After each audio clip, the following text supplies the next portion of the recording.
गोरिया सूरतिया सुखाए लागे कैलू का ससुरा में उपाय सावर गोरिया लागेलू सब हंसे आगे।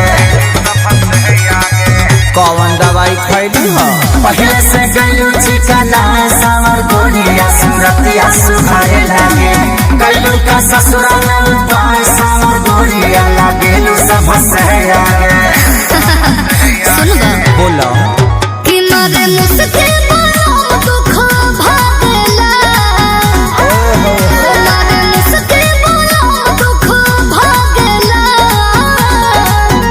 मोरा राजा के तू ताला बड़ा बल खिड़की हवा झुरु झुरु लागेला मोरा राजा के तू ताला बड़ा बल खिड़की हवा झुरु झुरु लागेला।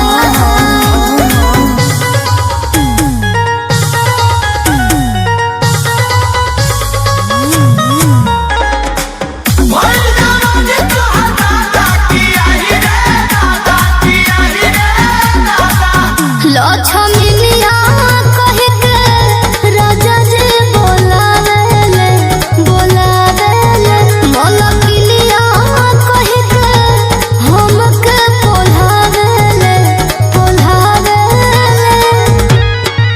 रहे भतार जी के भात के सवाद कोई संग चिखले बालू तब से बदलन में जा रे ऐसा। उनका छुआ उनका छुआ जागेला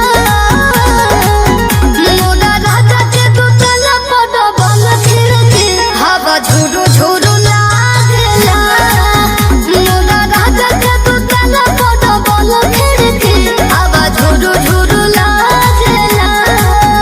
अनिल मगन बाड़ू।